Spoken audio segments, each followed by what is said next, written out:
Poems by Ogden Nash. The Purist. I give you now Professor Twist, a conscientious scientist. Trustees exclaimed, he never bungles, and sent him off to distant jungles. Camped on a tropic riverside, one day he missed his loving bride. She had, the guide informed him later, been eaten by an alligator. Professor Twist could not but smile. You mean, he said, a crocodile. The panther is like a leopard, except it hasn't been peppered. Should you behold a panther crouch, prepare to say, ouch! Better yet, if called by a panther, don't answer. The sniffle. In spite of her sniffle, Isabel's chiffle. Some girls with a sniffle would be weepy and tiffle. They would look awful, like a rained-on waffle. But Isabel's chiffle, in spite of her sniffle. Her nose is more red, with a cold in her head, but then to be sure, her eyes are bluer. Some girls with a snuffle, their tempers are uffle.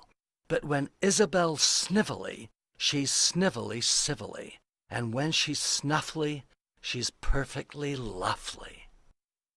The camel.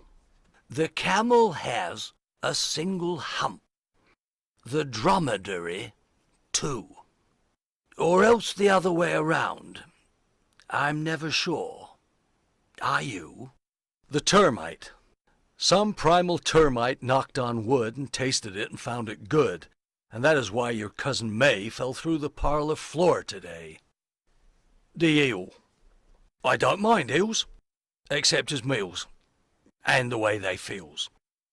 The germ. A mighty creature is the germ, though smaller than the pachyderm. His customary dwelling place is deep within the human race. His childish pride he often pleases by giving people strange diseases. Do you, my puppet, feel infirm? You probably contain a germ. Between birthdays.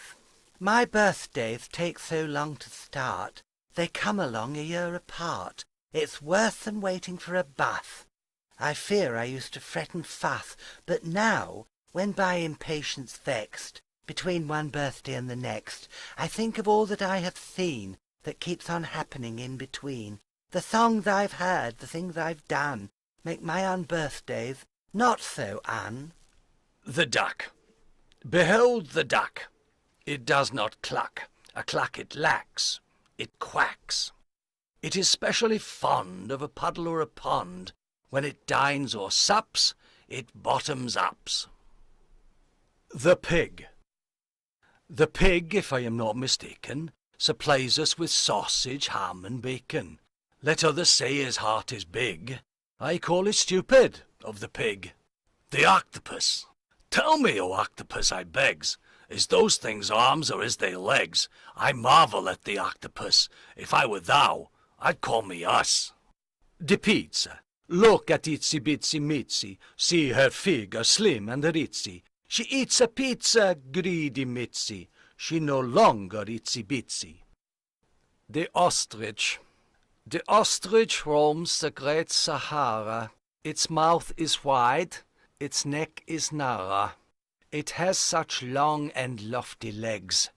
I'm glad it sits to lay its eggs. The canary. The song of canaries never varies, and when they're moulting, they're pretty revolting.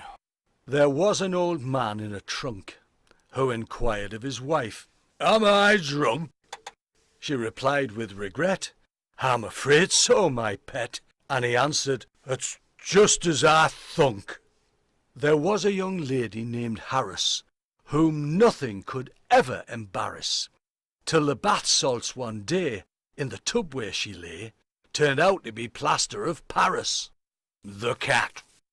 One gets a wife, one gets a house, eventually one gets a mouse.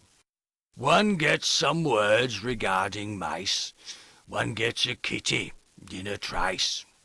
By 2 a.m., or thereabout, the mouse is in, the cat is out. It dawns upon one in one's cot, the mouse is still, the cat is not. Instead of pussy, says one's spouse, one should have bought another mouse. The kitten. The trouble with the kitten is that, eventually, it becomes a cat. The parsnip. The parsnip, children, I repeat, is simply an anemic beet. Some people call the parsnip edible. Myself, I find this claim incredible. Celery. Celery raw develops the jaw, but celery stewed is more quietly chewed. The dog. The truth I do not stretch or shove when I state the dog is full of love. I've also proved by actual test a wet dog is the lovingest. The bat. Myself, I rather like the bat. It's not a mouse, it's not a rat. It has no feathers, yet has wings. It's quite inaudible when it sings. It zigzags through the evening air and never lands on ladies' hair, a fact of which men spend their lives attempting to convince their wives. German song. The German children march along, heads full of fairy tales and song. They read of witches in their reader, they sing of angels in their leader.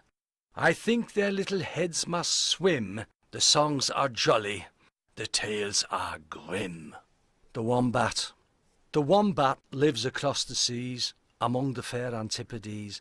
He may exist on nuts and berries, or then again on missionaries. His distant habit precludes conclusive knowledge of his moods, but I would not engage the wombat in any form of mortal